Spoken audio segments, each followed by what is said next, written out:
tahun. Ketika 9/11 saya tinggal di sana.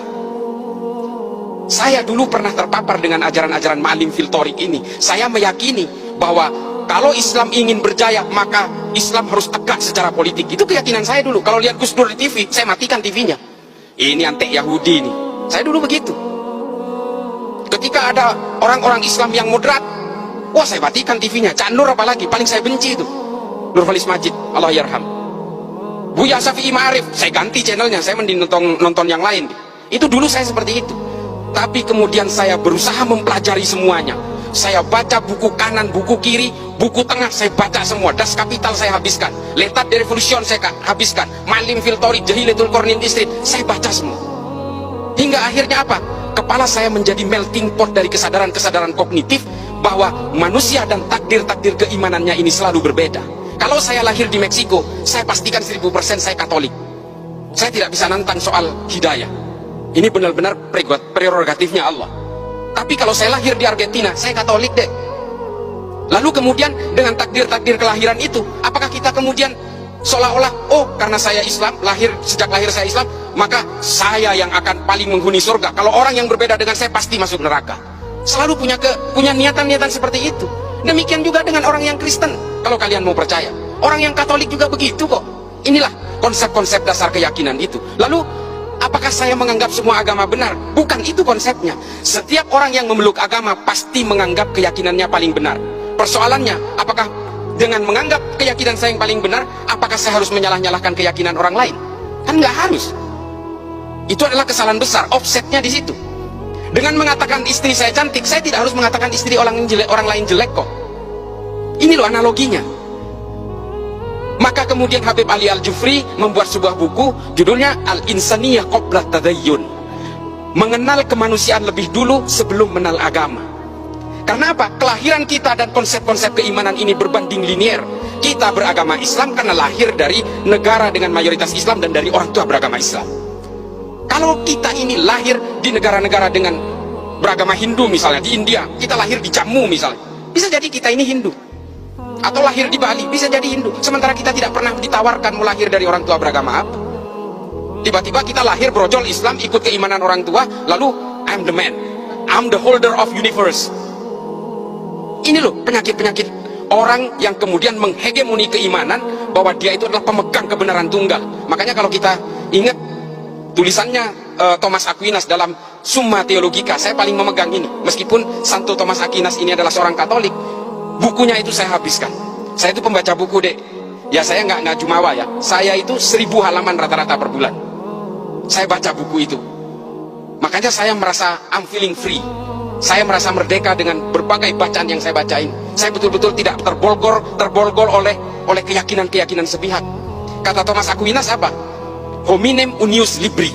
Saya paling takut kalau ada orang baca satu buku lalu dianggap ini adalah kebenaran paling mutlak. Ini loh, bahaya sekali. Kemudian yang saya kisahkan kedua adalah ketika kemarin Densus melakukan penangkapan di Poso sebanyak 22 orang secara serentak. Di semua sekitar Poso, ada Tojo Una-Una, Ampana, dan juga di kota Poso ada salah satu anak muda yang saya wawancarai, saya interogasi. Umurnya belum genap 17 tahun. Dia ditangkap karena dia ingin melakukan aksi teror, melakukan latihan-latihan militer untuk naik ke Gunung Biru menggantikan kelompoknya Ali Kalora yang sudah dihabisi. Nah, dari hasil interogasi itu adalah dia ini siswa SMA 1 Poso, akademisnya bagus, nilainya bagus, punya kecerdasan. Lalu dia keluar dari sekolah itu, dia berhenti. Karena apa? Dia mendapatkan pemahaman bahwa sekolah ini dibangun oleh negara togut dengan biaya-biaya dari uang riba. Coba, ini semua adalah negara riba karena ada kelindan perbankan di sini. Coba bayangin tuh. Ini kasus yang pertama. Kasus yang kedua, ada seorang mahasiswi Gunadarma yang dia meyakini bahwa karena bank itu adalah riba, lalu semua ini menjadi riba, termasuk jalan aspal yang melibatkan bank, gaji pegawai negeri yang melibatkan bank, sehingga menurut dia KTP pun itu adalah benda haram. Sehingga apa? Dia merasa mengalami keterjepitan sosial, lalu dia nyerbu ke Mabes Polri, bawa airsoft gun, dia bunuh diri di situ, minta ditembak. Namanya Zakiyah Aini, tahun 2020. Temuan-temuan seperti ini kemudian saya mengambil kesimpulan adalah bahwa paham-paham yang seperti ini pada akhirnya memberikan kita kepada dua pilihan. Either kita menjadi orang munafik atau menjadi kita manusia-manusia yang sempit. Ini waktunya. Ya, ini kesimpulan saya. Kesimpulan saya itu pada akhirnya adalah kita betul-betul harus mempelajari agama itu secara komprehensif. Kalau kita mengharamkan bang, jangan naik pesawat, siapapun. Tidak ada maskapai penerbangan yang membeli lunas pesawat itu. Semuanya nyicil, pakai bunga deh. Jangan naik haji, naik pesawat, jalan kaki aja. Janganlah kita jadi orang yang hipokrit, yang munafik, mengharamkan sumbernya dari hulu sampai hilirnya kemudian merasa dihalalkan. Ini jangan sampai seperti itu. Konsep usul fikih itu adalah tabiut tabiun. Kalau di atasnya haram, di hilirnya pasti haram. Kalau di atasnya halal, di bawahnya belum tentu halal, bisa jadi haram. Legen, tua, cuka, halal, haram, halal. Tapi kalau di atasnya haram, ke bawahnya haram semua. Bir sepakat, kita haramkan. Bir ya. Kalau kalian jadi tukang parkir di pabrik bir, haram juga penghasilannya. Itu loh konsep usul fikih. Kalian kalau ingin mengharamkan bank konvensional, apa yang kalian kenakan ini semua melibatkan bank, kalian akan menjadi munafik semua. Lalu apa antisipasinya? Darul Iftah Majelis Ulama Mesir kemudian menghalalkan bank-bank konvensional ini dengan alasan riba. Kita betul-betul mengharamkan itu. Allahu ahallal bai'a wa harrama riba, jelas. Tapi apakah bank konvensional masuk kategori riba? Ini yang diredefinisi ulang. Hukum perbankan itu diharamkan ketika produknya belum ada di abad pertengahan. Ini loh yang perlu redefinisi itu. Yang terakhir, maaf, yang terakhir adalah pada intinya adalah apapun keyakinan kalian, tafsir kalian, agama kalian, satu kuncinya. Ini yang disebut dengan moderasi beragama. Kalau kalian meyakini bahwa Tuhan itu satu, yang Islam nih, yang Islam. Kalau kalian betul-betul meyakini kul huwallahu ahad, kalian betul-betul menganggap bahwa Islam itu adalah monoteisme, termasuk yang beragama lain, maka kita juga harus meyakini bahwa manusia dimanapun dengan agama yang berbeda-beda, dengan Kristen, dengan Hindu dan Buddha, itu pasti diciptakan oleh Tuhan yang sama. Ini tolong kalian rekam. Kalau kalian ini diciptakan oleh Tuhan yang sama, lalu untuk apa kalian itu bertikai dengan keyakinan dan keimanan itu? Itu loh kuncinya. Itu yang disebut moderasi beragama.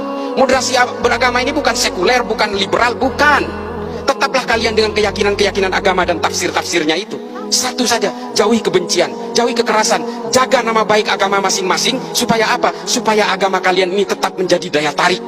Kalau agama kalian ini lebih identik dengan kekerasan, kebencian, caci maki dan sebagainya, jangankan orang yang berbeda agama yang mau tertarik dengan agama kamu, orang yang seagama dengan kamu aja bisa saja meninggalkan agamanya. Kita terakhir, paling terakhir banget nih, mumpung lagi ngobrol MC-nya, paling terakhir banget, kita selalu mencatat bahwa ada orang non-Islam masuk Islam. Oh, kita girang banget. Sinead O'Connor masuk Islam, wah keren. Marcel Siahaan masuk Islam, keren.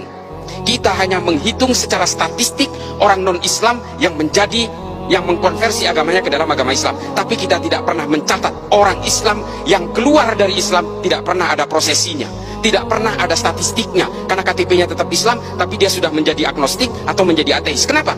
Karena Islam selalu digambarkan dengan kekerasan-kekerasan dan kebencian, membid'ahkan satu sama lain, mengkafirkan satu sama lain, sehingga hidupnya seperti pepat dan sempit.